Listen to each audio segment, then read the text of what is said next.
We spend our lives preparing for external threats. We buckle our seatbelts, buy insurance, and check the weather before a long drive. Yet, internal disasters possess a statistical weight that exceeds almost any physical accident we prepare for. A split second of emotional hijacking, a surge of blinding rage, a spike of paralyzing panic, or a wave of crushing despair can dismantle years of careful planning in a single moment. The philosopher Wang Yangming captured the struggle centuries ago. He observed that defeating a band of thieves in the mountains is relatively easy. The true challenge is defeating the thief in the heart. If a pill existed that permanently numbed all your feelings to grant you an unshakable, permanent calm, would you take it?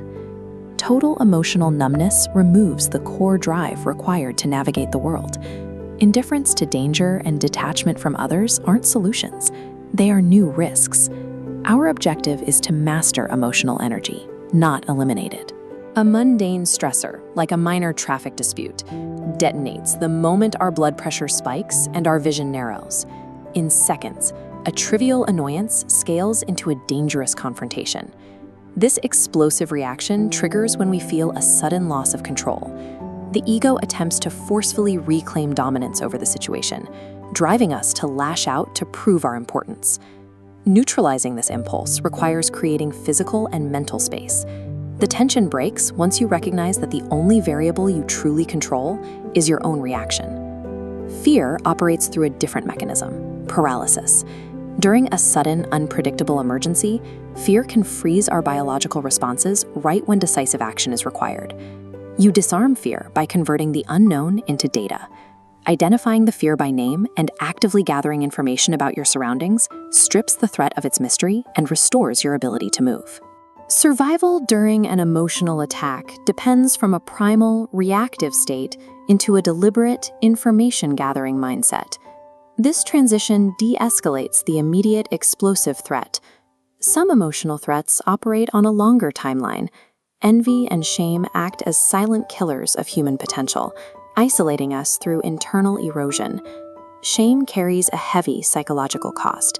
It creates a powerful illusion of unique inferiority, convincing the brain that total social withdrawal is the only way to remain safe. Authors like Nobel laureate Annie Ernaux highlight that the most damaging aspect of shame is the false belief that you are suffering alone. We carry our vulnerabilities as secrets, unaware of how universal they truly are. Speaking the emotion out loud to another person punctures the internalized pressure. Voicing envy or shame instantly destroys the isolation these emotions need to retain their power.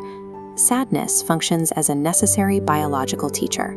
Rather than a defect, it is a signal for healing that fosters deep empathy and alerts those around us that we require support. Exposure and connection serve as the primary antidotes to chronic emotional threats. Festering occurs in silence. Clarity begins with a voice. While managing anger and shame is defensive, building resilience requires an active shield. Joy functions as a critical survival tool that dictates how we process external pressure. In the 1860s, Dr. Duchenne de Boulogne mapped the facial muscles to identify the Duchenne smile. This involuntary contraction of the muscles around the eyes proved that genuine joy possesses a distinct, measurable biological signature. This physical state mirrors the classical concept of eudaimonia, a deep fulfillment rooted in purpose. This isn't a fleeting mood, but a structural alignment of life. This state of fulfillment produces tangible results: a measurable increase in creative problem-solving, heightened physical resilience, and a greater capacity for generosity during a crisis. Because it fosters these specific cognitive and social advantages, cultivating joy serves as a proactive armor. It determines our ability to recover when the next inevitable disaster strikes. Returning to the swerving car on the highway, we see a different outcome. The driver takes a deep breath, consciously processing the surge of panic. The heart rate stabilizes.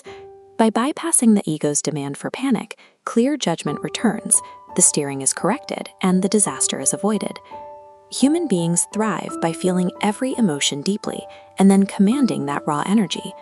Mastery means engaging with our internal world rather than attempting to suppress it into machine-like perfection. The psychologist Alfred Adler argued that our perceived inferiorities are the exact raw materials required to build supreme strengths. Our flaws provide the energy for our growth. Embracing your imperfect emotional self is the ultimate survival skill. By understanding and resolving these internal currents, you stop the thief in the heart from controlling your destiny.